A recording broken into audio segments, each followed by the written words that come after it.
So ayun na guys, natapos na rin yung pininturahan natin na van. Ayan guys, oh. Guys, tinitim na lang natin tong bumper. At saka yung mga chassis guys, naitim na yan. Saka ito guys, oh. Pininturahan din natin mga rim. Guys, yung rim nya guys. Ito na yung ano natin guys.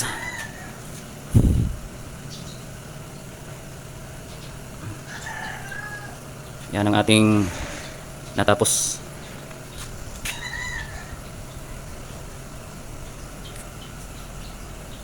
Silver. Itim yung sa ano guys.